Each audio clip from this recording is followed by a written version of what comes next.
Hari Kamis malam Jumat, pada saat itu saya ditugaskan dari mulai Seksi 8, yaitu sekarang Polres Jakarta Selatan, untuk bertugas di Wisma Angkasa di Jalan Iskandar Shah.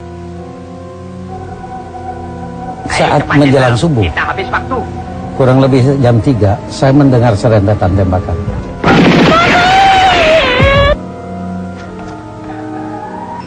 Naluri saya sebagai polisi, sebagai yang bertugas patroli dengan mengendarai sepeda, saya izin dengan teman saya, agen polisi tingkat luar Soeharto, untuk mendatangi tempat kejadian. Berhenti! Tarik! Kemudian ada aba-aba turun dari sepeda, lemparkan senjata angkat tangan.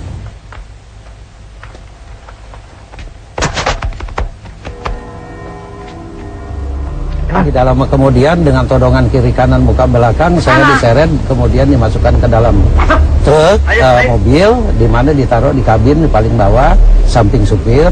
Kemudian saya ditidurkan, kemudian tangan saya diikat, kemudian mata saya ditutup. Tahu-tahu saya diturunkan di salah satu tempat, kemudian dibuka tutup mata, ikatan tangan dibuka, kemudian saya melihat sekeliling situasi, ternyata ada di salah satu kebun karet. Kemudian saya dibawa ke salah satu tenda. Tetapi di dalam perjalanan saya mendengar Yani Wisdipateni.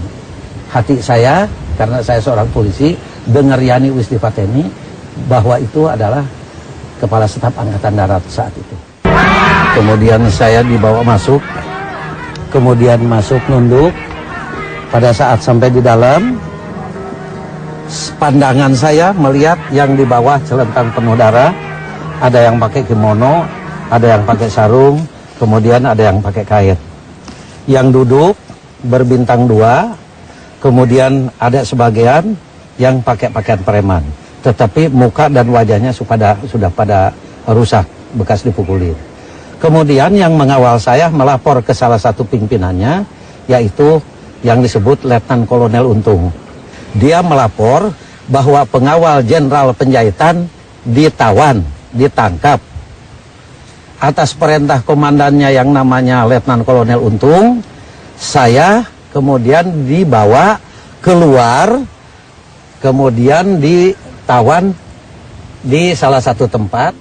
Saya melihat ke salah satu pandangan di mana di sana berkerumun sukarelawan-sukarelawati itu yang menamakan dirinya sukarelawan, padahal dia pemuda rakyat dan gerwani, dengan bendera-bendera merah yang ada gambarnya Palu Arit, teriak-teriak ganyang kabir, ganyang kabir, ganyang kabir.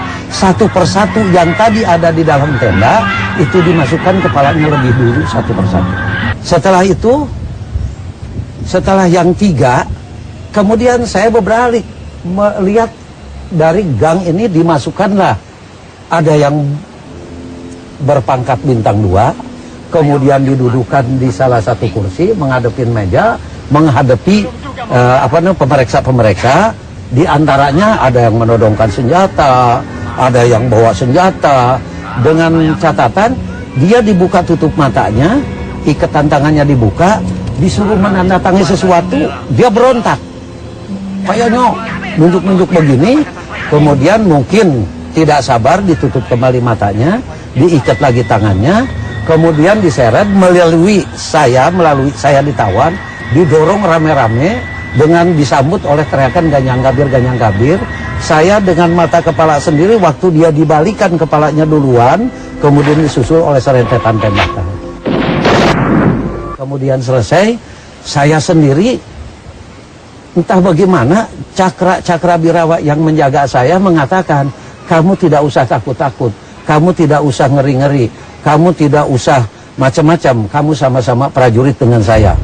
Tahu singlet pun kita sudah tidak bisa, tapi jenderal-jenderal ini yang menamakan dirinya Dewan Jenderal yang akan membunuh presiden nanti pada tanggal 5 Oktober, kita bunuh lebih dulu karena kamu tahu tugas Cakra Birawa adalah pengaman dan pengawal presiden. Di Sabtu pagi situasinya kok ini pasukan ini udah lain. Cakra Birawa yang tadinya pakai jaket, dibuka jaketnya coklat-coklat. Sabtu itu coklat-coklatnya dibuka, loreng semua, pakaian loreng semua. Dan situasinya lari sana, lari sini, ke sana, kemari, udah.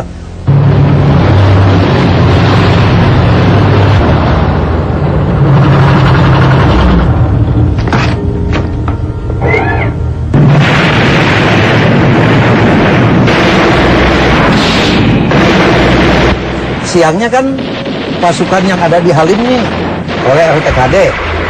Dengar tembakan saya di kolong truk karena jam 2 itu panas, pasukan juga yang tadinya penuh nggak ada, jadi tinggal di kolong truk itu tinggal saya. Kemudian dibangunkan saya oleh 4 angkatan yang sudah pakai pita putih, kemudian dibawa ke Cijantung dan diserahkan saya kepada Kolonel Sarwo Edi Wibowo. Waktu itu beliau adalah Panglima Komandan RPKD. Itu hari Minggu, berarti sudah tanggal 3. Oleh pasukan Pak Sarwo Edi di bawah pimpinan Syekh Santoso dengan Mar Urip, kemudian saya dibawa di Pasar Hek, diturunkan, kemudian jalan kaki menuju ke Lubang Buaya untuk menunjukkan sumo.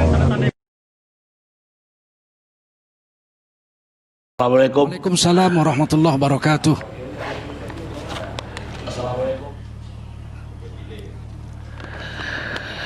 Ustaz, udah ngikutin atau belum diskusi kami dari tadi? Awal mengikuti insyaallah.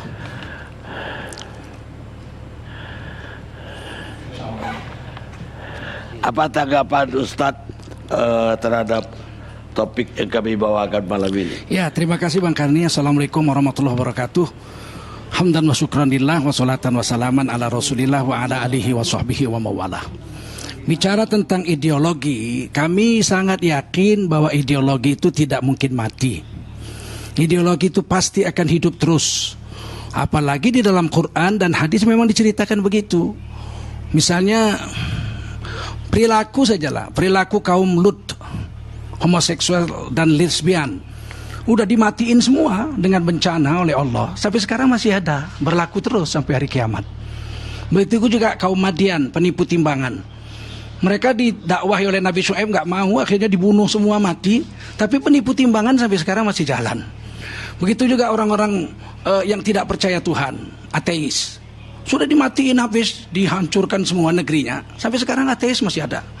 Jadi kalau ada yang mengatakan ideologi itu akan mati, ini satu hal yang menentang kenyataan dan menentang teori ilmiah yang berlaku di seluruh dunia. Ini yang pertama. Yang kedua yang ingin saya tanggapi adalah, adakah mungkin ideologi PKI itu di Indonesia masih hidup? Nah, pertama saya katakan ideologi tidak mati, berarti Indonesia masih hidup. Apakah dia underground? Apakah sekarang gejalanya sudah mulai nampak? Saya melihat sekarang ini gejalanya sudah mulai nampak. Nah, kenapa? Karena saya menilai pemerintah sekarang ini mirip pemerintahan Bung Karno, memberi angin kepada PKI komunis-komunis ini. Bung Karno misalnya dari tahun 1926 telah menulis di majalah Pemuda bahwa komponen bangsa ini 3. Nasionalis, komponen kedua adalah religius, agamis, yang ketiga adalah komponen bangsa ini adalah komunis. Ini keyakinan Bung Karno, dan tulisan beliau itu akhirnya diambil dalam buku beliau lagi yang namanya Di Bawah Bendera Revolusi. Bung Karno sangat yakin ini 3 komponen ini. Nah, oleh karena itu ketika kemudian Bung Karno berkuasa pada tahun 1948, Perdana Menterinya Muhammad Hatta, ini komunis memberontak kedua kali sejak tahun 1926 zaman Belanda, kemudian setelah merdeka tahun 48 pimpinan Musso. Nah, afiliasinya tidak ke Cina, afiliasinya ke Soviet waktu itu. 3 tahun baru Indonesia merdeka, kita baru mau menghadapi agresi Belanda. Musso memproklamasikan Republik Rusia Raya, menikam kita dari belakang, dan kemudian dibasmi habis, mati itu orang-orangnya. Ada sebagian melarikan diri ke luar negeri, ke Soviet atau kemana. Tetapi kemudian matikah ideologi komunis itu? Tidak mati ideologi itu, hidup lagi, terus hidup saja di bawah. Pada tahun 1952 datanglah anak-anak muda komunis, DNID, Nyoto dan lain-lain ini datang jumpa Bung Karno di Pegangsaan Timur 56, sebuah rumah yang dihadiahkan oleh seorang tokoh Islam, Faraj Martak namanya. Karena Bung Karno nggak punya rumah, beliau miskin karena banyak masuk penjara, ditahan sana sini, nggak bisa cari duit. Padahal beliau insinyur, arsitek beliau, tapi nggak bisa cari makan, akhirnya nggak punya rumah. Dihadiahkan oleh Faraj Martak rumah yang dipakai oleh beliau sampai beliau jadi presiden. Nah kemudian malam itu diterimalah ini DNA Aidit dan kawan-kawan ngobrol. Bung Karno berubah. Kenapa? Karena memang dasar pemikiran Bung Karno itu komponen bangsa itu harus nasionalis, agamis, religius, dan yang ketiga adalah komunis. Akhirnya apa yang terjadi? Ini komunis ini diterima lagi oleh Bung Karno setelah memberontak tahun 48, 52 diterima, 55 pemilu PKI baru itu DNA Aidit dan kawan-kawan yang afiliasinya udah berubah ke Cina, bukan lagi ke Soviet. Masuk dalam pemilu pemenang 4. Pemenang pertama PNI 58 kursi konstituante. Pemenang kedua adalah Majelis Syuro Muslimin Indonesia Masyumi 58 kursi konstituante. Yang ketiga adalah Partai Nahdlatul Ulama, Partai NU 30 kursi agama. Dan yang keempat adalah komunis pimpinan Aidit 28 kursi konstituante. Kemudian Bung Karno memasukkan mereka ke dalam kabinet. Ini pengkhianat bangsa tahun 48 ini. Dimasukkan oleh Bung Karno sebagai menteri dan menyebabkan Profesor Dr. Andes Muhammad Hatta almarhum menarik diri jadi wakil presiden. Nggak mau. Hatta tidak mau kerjasama dengan komunis ini. Beliau lebih memilih menjadi seorang dosen di UGM. Jadilah Presiden Bung Karno ini presiden seumur sendiri tanpa wakil. Nah setelah pemilu 55, 4 tahun konstituante tidak menghasilkan undang-undang yang baru untuk menggantikan UUD 45. Akhirnya Bung Karno mengeluarkan dekret presiden 5 Juli 1959 membubarkan konstituante. Akhirnya Bung Karno jadi presiden tanpa MPR, tanpa konstituante, tanpa wakil presiden. Tahun 1960 Bung Karno membuat lagi idenya yang ditulis tahun 26 itu di majalah Pemuda, nasionalis agama komunis. Dijadikan lagi itu, diangkat lagi 3 komponen menurut Bung Karno nih komunis yang sudah memberontak tahun 48 itu. Nah hasilnya apa? Masyumi menarik diri, pemenang pemilu loh, 58 kursi, tidak mau bergabung dengan komunis ateis ini, menolak.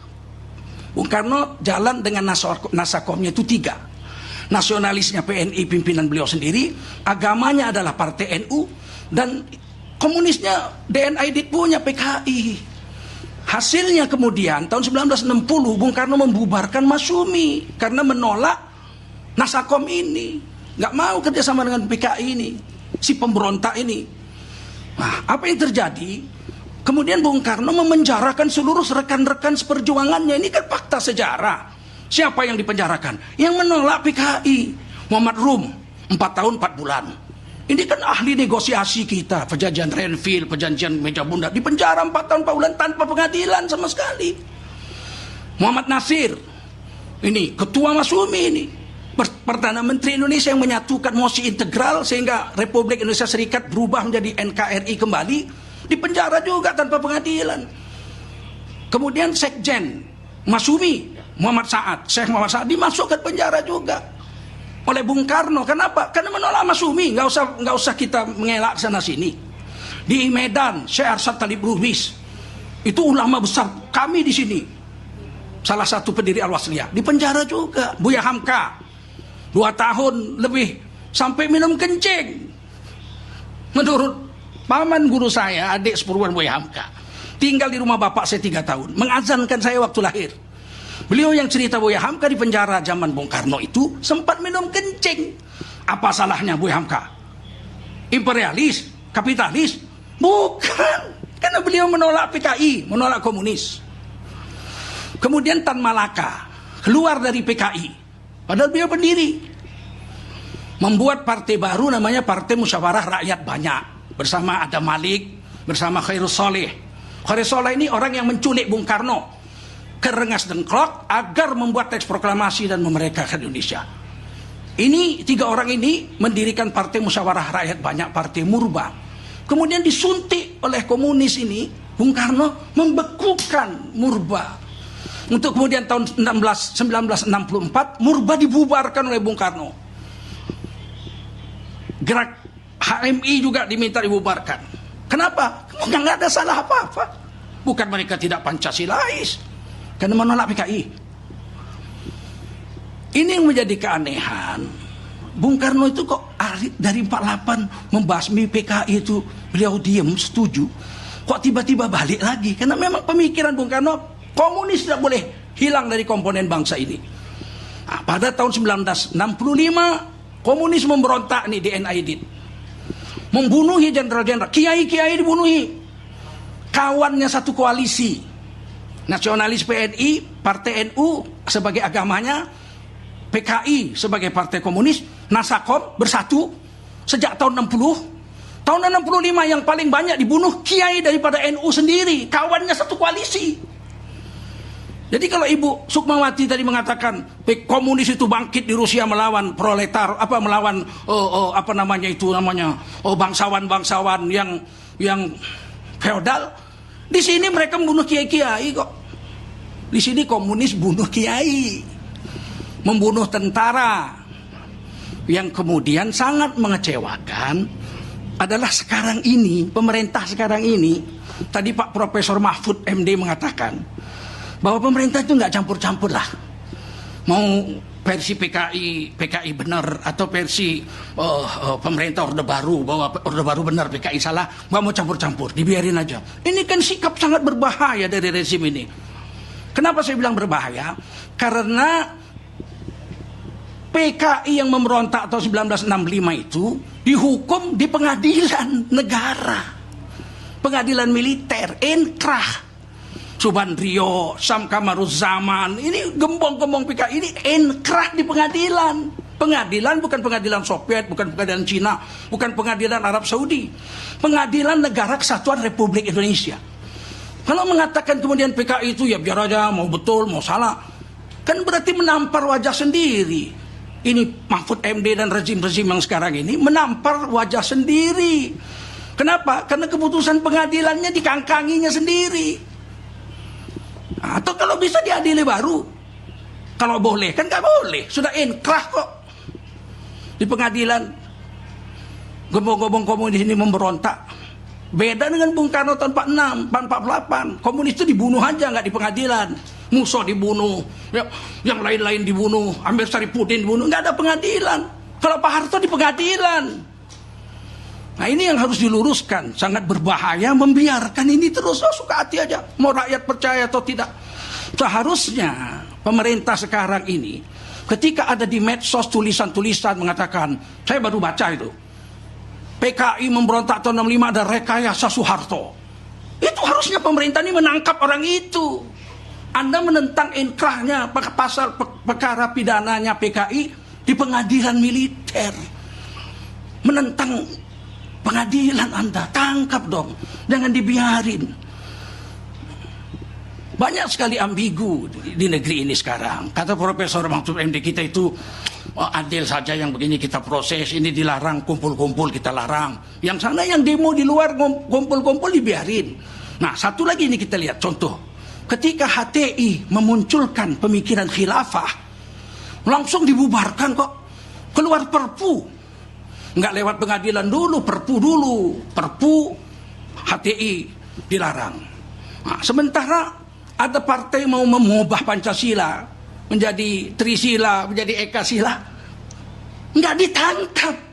Mestinya keluar perpu dulu dong. Ajukan ke pengadilan, di partainya dibubarkan sama dengan HTI ini, mau menukar Pancasila. Tapi toh tidak terjadi. Hanya bilang pemerintah nggak setuju. Kenapa waktu HTI pemerintah nggak menjawab hal yang sama? Kami tidak setuju. Selesai. Kenapa harus keluar perpu bahkan ke pengadilan HTI dilarang?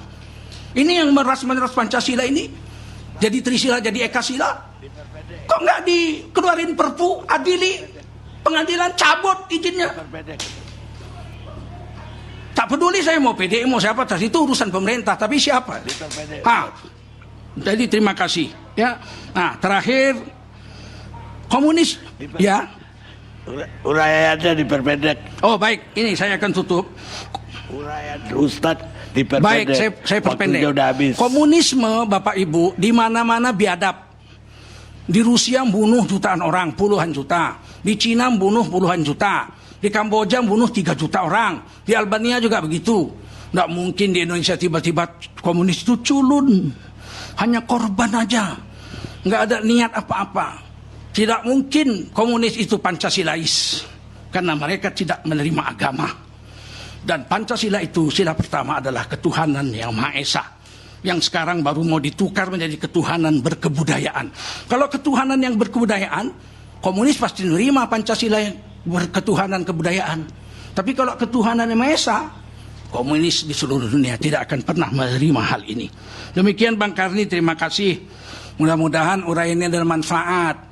Dan semoga kita bangsa Indonesia berhati-hati. Ya, terima kasih. Wassalamualaikum warahmatullahi wabarakatuh. Saya mengatakan komunisme itu sudah bangkrut. Udah bangkrut. Ya, sebagai ideologi dia nggak bisa menjawab tantangan. Oke. Itu penjelasannya kepada kenapa Uni Soviet bubar Ya. dan berkembali menjadi aslinya Rusia. Oke. Di Cina itu juga komunisme tidak laku lagi. Cuman ada bedanya.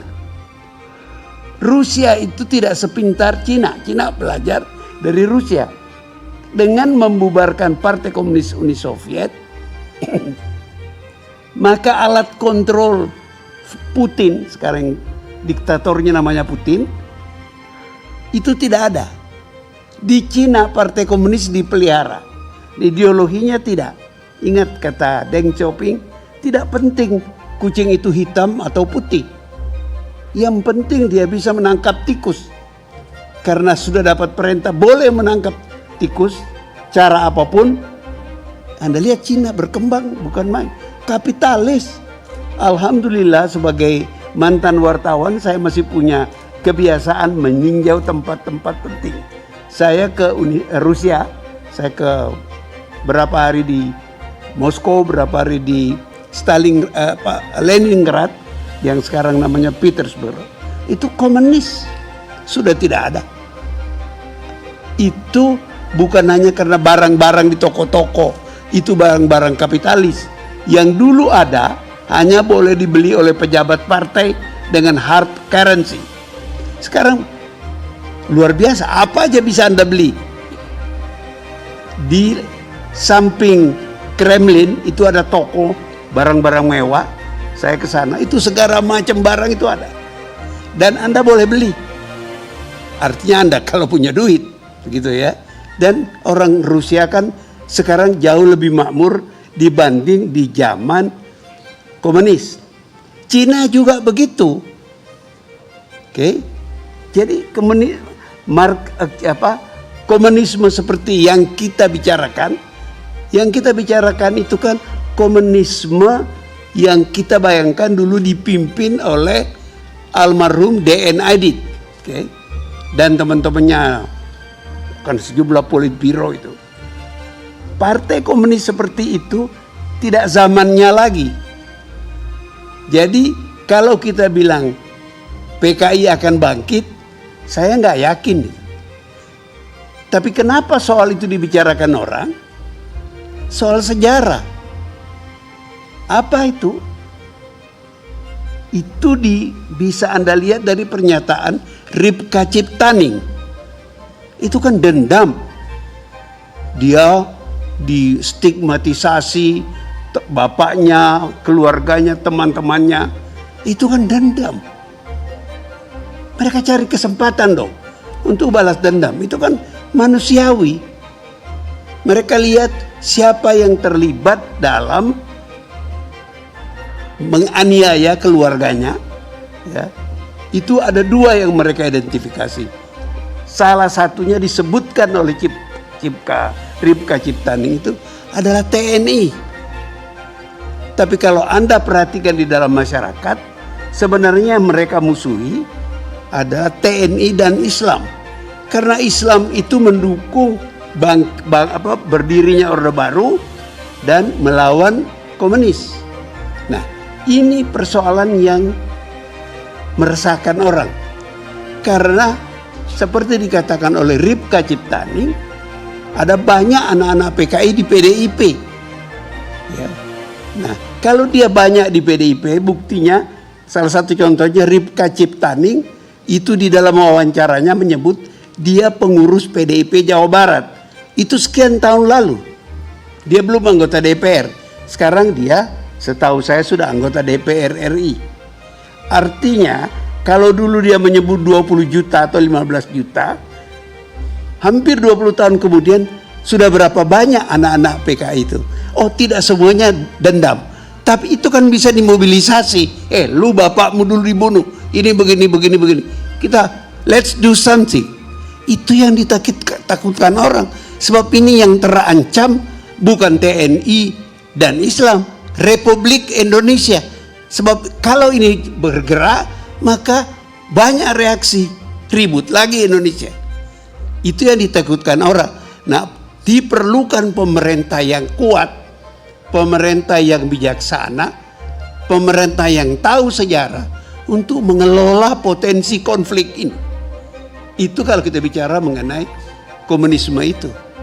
Jadi jangan berharap sekarang hadir di antara kita Saudara Ilham, ya. Jangan berharap dia akan jadi seperti bapaknya, ketua CCPKI. Zaman itu sudah lewat, tapi tidak berarti dia tidak berbuat. Seperti juga Ripka Ciptani. Nah, itu satu pihak. Di pihak lain, orang-orang yang dulu melawan PKI, apakah Angkatan Darat maupun tokoh-tokoh Islam, itu juga ketakutan bahwa mereka jadi sasaran balas dendam.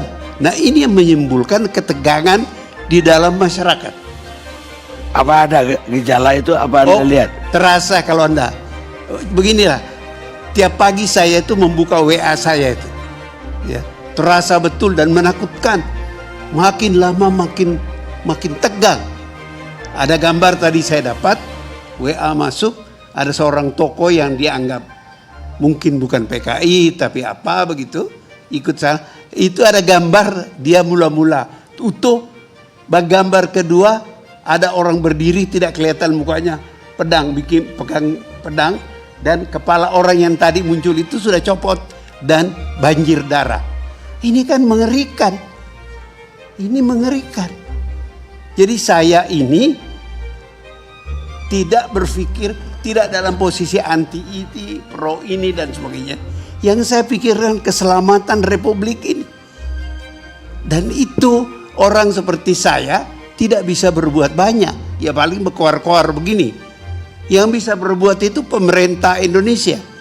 Itulah gunanya pemerintah itu, memerintah dengan mengerti sejarah, mengerti persoalan-persoalan yang terjadi di negeri ini sebelumnya. Kalau dia nggak mengerti, ya ini kayak ini terjadi. Saya sebagai guru besar, salah satu yang harus saya jelaskan di kelas-kelas saya mengajar, apa betul ada Gestapo itu? Apa betul bukan Soeharto yang terlibat? Sebab ada cerita itu yang dulu bisa diredam. Sekarang dengan adanya kebebasan, orang bisa memakai itu menyebarluaskan. Sehingga banyak orang yang kacau. Dalam rangka itu menurut saya bisa mengerti kalau Gatot Nurmantio menyerukan pemutaran film itu, terutama untuk prajurit. Saya ini udah 20 tahun mengajar tentara, termasuk Gatot Nurmantio. Muldoko itu bekas murid saya di Sesko TNI. Dan sekarang saya masih, murid-murid saya kolonel masih banyak. Saya masih mengajar di Sesko Angkatan Laut, Sesko TNI, Sesko Angkatan Udara. Dan setiap break kuliah saya ngobrol sama mereka. Dan saya tahu apa yang pikiran-pikiran, masalah-masalah yang mereka hadapi. Mereka tidak tahu sejarah. Dan seruan Gatot itu seruan pembelajaran sejarah. Nah, ada hal baru lagi. Sekarang ramai lagi. Katanya ilmu sejarah mau dihapuskan, pelajaran sejarah. Nah, itu kan kalau itu benar, sebenarnya sudah dibantah oleh Menteri Makarim ya. Tapi ini zaman ini orang ketakutan satu dengan yang lain. Oke, kalau itu benar, maka tafsirannya siap diluncurkan. PKI ini dituduh PKI lagi. Oke, ini PKI mau menghapuskan sejarah agar orang tidak tahu dosa-dosa PKI. Dan sudah cerita menarik. Tahun 50-an itu DN Aidit berkampanye, ya, kalau nggak salah sampai ke pengadilan, mengatakan bahwa peristiwa Madiun itu bukan pemberontakan PKI, itu adalah hasil provokasi Hatta Perdana Menteri waktu itu. Berbalik, dibalik itu, cerita itu dibalik, dan karena kampanyenya begitu bagus, orang takut berbicara mengenai Madiun. Cerita Madiun muncul lagi setelah Gestapo. Orang, oh iya, itu kan dari Madiun dulu sudah begini-begini. Sebelumnya nggak dibicarakan. Jadi ada contoh sukses mengubah sejarah. Nah, ini kalau pemerintah tidak bijaksana, ini akan ramai terus. Karena itu saya selalu katakan, belajarlah sejarah. Bukan belajar sejarah untuk dendam, tapi untuk mencegah jangan dendam itu mendapat alasan untuk seperti api menyala terus, sehingga negeri ini nggak aman-aman.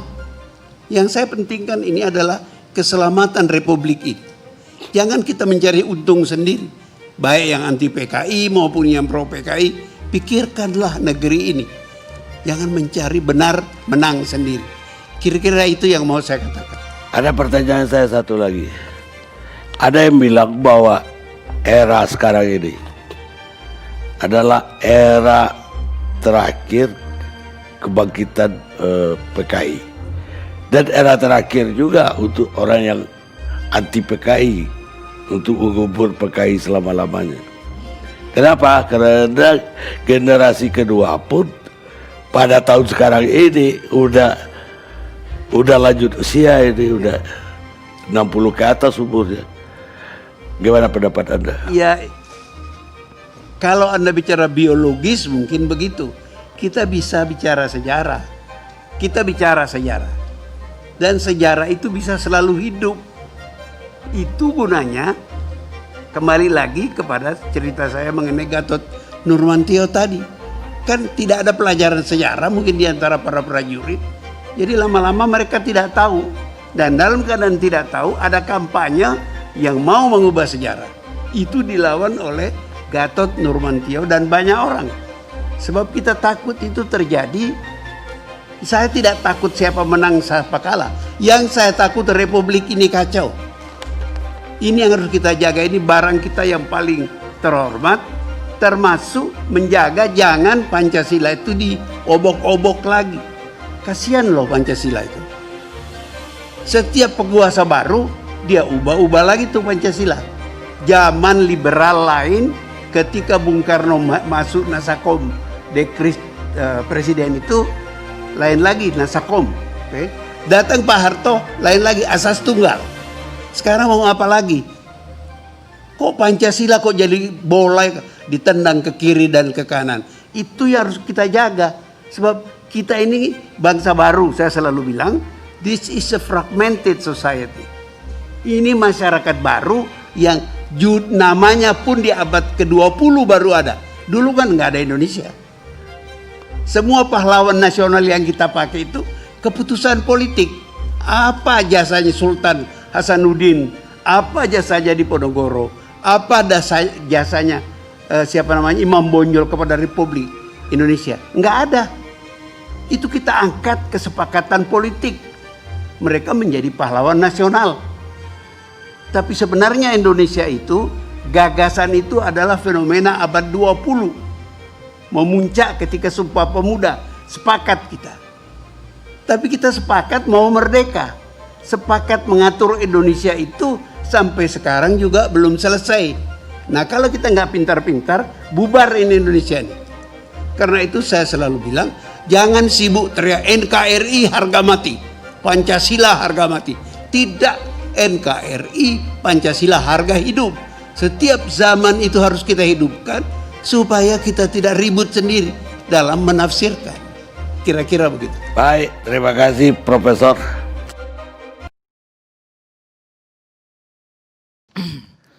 Ini saya kira satu tema yang penting ya.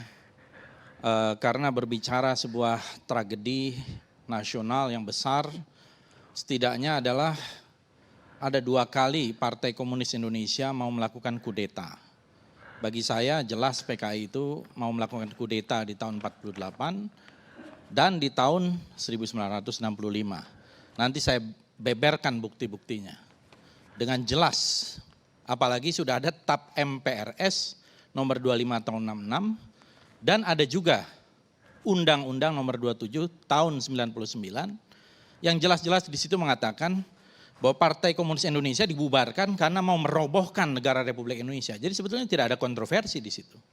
Tidak ada kontroversi sama sekali, tidak ada versi-versi lain. Mohon maaf Gubernur Lemhanas, saya kira tidak ada. Tidak ada satu pihak atau sudah jelas yang mau melakukan kudeta itu adalah PKI tahun 48 dan tahun 65. Itu saya kira Lemhanas harusnya tegas dan jelas dalam menyikapi persoalan ini dan tidak membuat interpretasi-interpretasi lain. Nah, saya memang generasi yang lahir tidak mengalami tahun 65.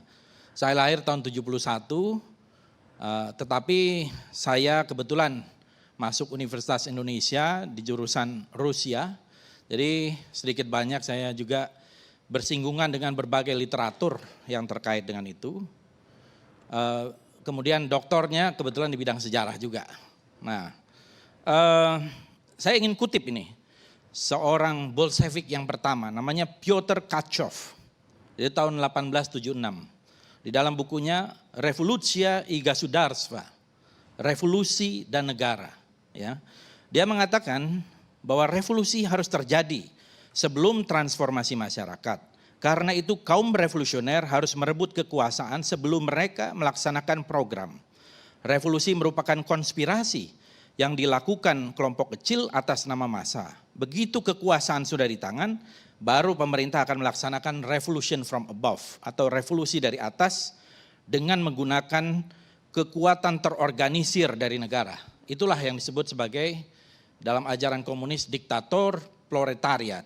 Saya kira ini mata pelajaran pengantar ilmu politik ini kalau di UI. Jadi memang inilah pentingnya kita mengerti sejarah ya, supaya tidak terbalik-balik. Tadi Pak Ilham Aidit mengatakan Ustadz Tengku Zulkarnain terbalik-balik.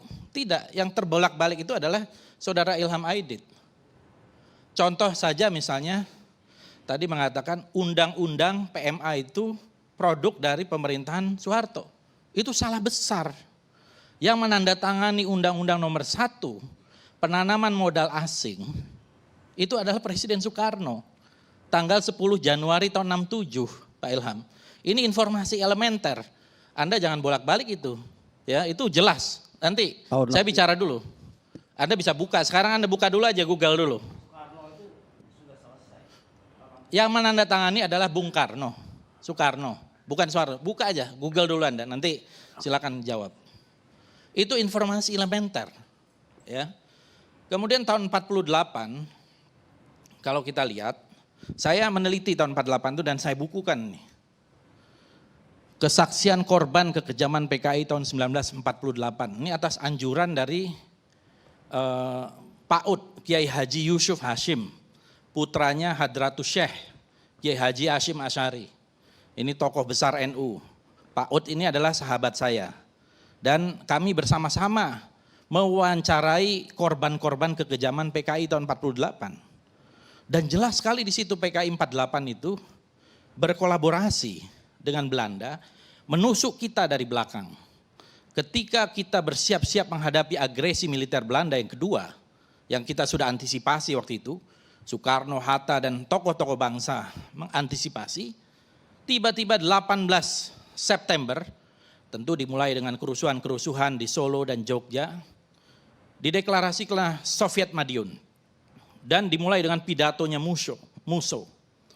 Musso sebelumnya datang, dibantu oleh Belanda, bisa masuk ke Indonesia, itu ada sejumlah tokoh, ada Musso, ada Suripno, ada Tan Lingji, dan beberapa tokoh lain, Maruto Darusman, masuk ke Indonesia, kan kita masih dalam suasana revolusi ketika itu. Kalau tidak ada izin Belanda mana bisa masuk. Kemudian berita-berita tentang Musso ini juga didukung oleh Belanda. Dan ketika ada dikejar para pelaku 50 orang di sebuah tempat dilindungi juga oleh tentara Belanda. Jadi memang PKI ini penasaran sebetulnya. Karena PKI kalau kita lihat sejarah tidak ikut terlibat di dalam proklamasi kemerdekaan Republik Indonesia. Tidak. Yang terlibat adalah tokoh-tokoh nasionalis dan Islam. Ya, PKI waktu itu ilegal, tidak ikut terlibat. Makanya mereka penasaran. Di awal-awal dulu PKI mengatakan Proklamasi 45 itu adalah revolusi yang gagal, revolusi borjuis. Mereka mau mengoreksi itu. Maka kemudian datanglah Musso dari Moskow, mau mengoreksi dan membuat sebuah manifesto, Jalan Baru untuk Republik Indonesia.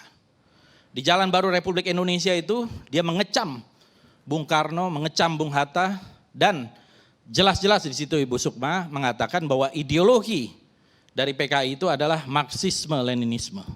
Baca buku Jalan Baru untuk Republik Indonesia. Itu Marxisme-Leninisme, bukan Pancasila. Nah, kalau kita lihat di situ kemudian Soekarno Hatta langsung membuat sebuah pidato. Pidatonya Bung Karno hebat sekali waktu itu. Bung Karno mengatakan bahwa ini adalah gerakan untuk kudeta, mengambil alih republik. Dan Bung Karno menyatakan di akhir, pilih Soekarno Hatta atau pilih Musso. Kemudian Musso menjawab, ini disinilah pentingnya sejarah. Musso menjawab dengan menghina Bung Karno berkali-kali. Dia mengatakan bahwa pemerintahan pendudukan Jepang telah menjadi Quisling budak Jepang, tukang jual romusa. Jadi Bung Karno itu disebut sebagai tukang jual romusa oleh Musso. Sekarang mereka akan menjual Indonesia dan rakyatnya sekali lagi pada imperialis Amerika. Kemudian rakyat Indonesia tidak butuh, rakyat belum lupa semboyan-semboyan Soekarno. Mereka mengerti bahwa kaum dagang romusa tak becus memerintah negara. Oleh karena rakyat Madiun dan juga daerah-daerah lain sekarang akan melepaskan diri dari budak-budak imperialis. Ini otentik pidatonya Bung Karno dan pidatonya Musso. Semua sepakat, 48 itu yang menjadi korban adalah para tokoh Kiai NU kebanyakan. Di Takeran, Sabilil Mutakin, Ponorogo, Gontor, dan dibuang atau setelah mereka dibantai, ditaruh di lubang buaya di sumur-sumur. Sumur Soco 1, Sumur Soco 2, itu ratusan orang yang ada di situ. Kemudian belum yang dibantai, termasuk ayahanda dari Profesor Sri Edi Swasono, itu Pak Munaji, kepala pengadilan kalau tidak salah ketika itu dibantai juga dan hilang, tidak ketemu sampai di mana. Dan suasananya memang revolusioner dibuat. Jadi menusuk dari belakang ketika kita mau menghadapi agresi militer Belanda yang kedua. Nah akhirnya kemudian karena ini adalah sebuah kudeta dan kemudian kita menghadapi agresi militer Belanda, tentu tidak tuntas penumpasan itu. Barulah kemudian apa yang dikatakan tadi oleh Ustadz Tengku Zulkarnain, berusaha comeback, dalam 3-4 tahun berusaha kembali. Tahun 54 bahkan, PKI dalam Kongres kelima, itu membuat sebuah program yang namanya metode kombinasi 3 bentuk perjuangan. Yaitu untuk perang gerilya di desa, melawan setan-setan kota di buruh, dan yang ketiga infiltrasi ke kalangan angkatan bersenjata. Dan itulah buahnya kemudian yang terjadi beberapa tahun kemudian, dan banyak sekali teror-teror yang dilakukan sepanjang tahun 57, 58 sampai tahun 65. Ini juga saya menerbitkan bukunya, Lakon Politik Che Guevara Melayu, ini dari Pak Ridwan Saidi, dokumentasi teror PKI tahun 55 sampai tahun 60. Dan kemudian kalau kita lihat di dalam Harian Rakyat, ini saya bawa fotokopian Harian Rakyat 2 Oktober. Ini tidak bisa terbantahkan, Harian Rakyat ini punya PKI, yang memimpin adalah Nyoto. Ini koran resmi PKI, 2 Oktober. Editorialnya menulis tentang gerakan 30 September. Dan jelas dikatakan rakyat yang sadar akan politik dan tugas-tugas revolusi meyakini akan benarnya tindakan yang dilakukan oleh gerakan 30 September untuk menyelamatkan revolusi dan rakyat dan seterusnya dan seterusnya. Kemudian di karikaturnya ini ada Minggu, Senin, Selasa sampai Sabtu. Ini hari Kamis, Jumat, 30 September dan 1 Oktober. Jelas-jelas di situ ada tangan gerakan 30 September tulisannya. Kemudian yang dihajar ini adalah para jenderal. Ya, kemudian lagi Coba lihatkan ke kamera. Nah, lihatan ke kamera ini, lihat. Bisa kelihatan nggak? Yang mana kameranya? Oh ya. Nah ini, coba lihat ini. Letkol Untung, Komandan Batalion Cakrabirawa menyelamatkan Presiden RI dari kup Dewan Jenderal. Selalu dia memutarbalikkan fakta. Ini 30 September, kemudian ini pada hari Sabtunya, film minggu ini katanya. Film minggu ini adalah jenderal-jenderal itu jatuh dari jurang. Jadi jelas PKI pelaku itu tidak perlu diragukan lagi dan tidak perlu ada versi-versi lain. Ya menurut saya selesai kita dengan adanya TAP MPRS nomor 25 dan Undang-Undang nomor 27 tahun 99, selesai perdebatan itu. PKI adalah pelaku kudeta. Tidak ada versi lagi, apalagi Bu Sukma tadi sangat berbahaya mengatakan Pak Harto ikut terlibat. Bukunya Latif itu saya baca, Bu. Bukunya Latif itu super ngawur itu. Ya. Saya baca berulang kali dan ngawur sekali. Pertama tentu bias. Karena Latif adalah pelaku. Tentu dia mau melindungi diri. Yang kedua, saya sempat mewawancarai Pak Harto tahun 2007. Saya konfrontir. Waktu itu Pak Harto saya tanya, Pak Harto, apa betul waktu itu Latif, Kolonel Latif melaporkan kepada Pak Harto akan adanya coup dari Dewan Jenderal. Pak Harto waktu itu dalam kondisi sakit, terbata-bata, mengatakan sambil tertawa, tidak ada itu. Yang ketemu dengan Latif itu adalah Bob Hasan. Jadi tidak pernah ketemu dengan Pak Harto. Waktu itu dikabarkan putranya Pak Harto, Pak Tommy, sedang sakit di RSGS ya, Gatot Subroto atau RSPAD sekarang. Jadi tidak ada itu, ini penelitian ya. Apalagi itu cuma sinyalemen mau melaporkan, terus dianggap terlibat. Ini super ngawur menurut saya.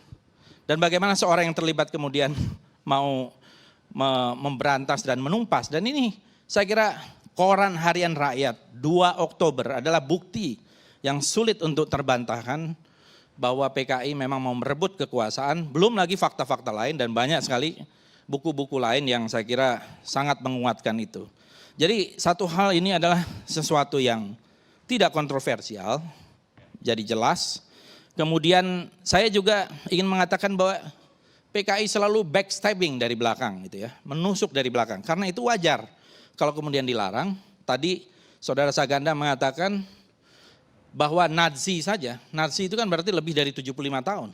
Melakukan pembantaian dan sampai hari ini partai Nazi tidak dibolehkan.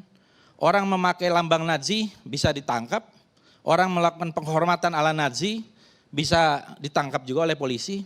Itu satu hal yang wajar. Karena ini beda. Tadi kalau dikatakan ada ekstrim kanan, ada PRRI itu sama sekali beda dengan PKI.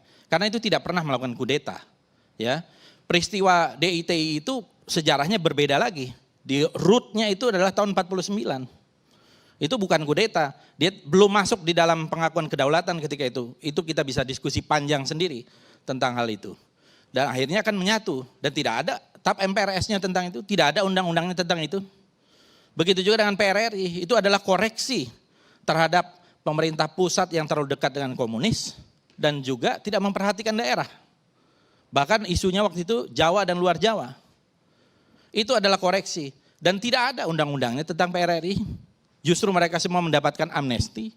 Walaupun kemudian di belakang hari bukan karena PRRI, banyak tokoh-tokohnya yang ditangkapi juga tanpa proses pengadilan yang wajar. Seperti yang disebut tadi Ustadz Tengku. Banyak tokoh-tokoh yang berjasa pada Republik yang sekarang sudah menjadi pahlawan nasional. Muhammad Natsir, Safruddin Prawiranegara, Muhammad Rum, Buya Hamka, Kasman Singodimedjo, dan lain-lain.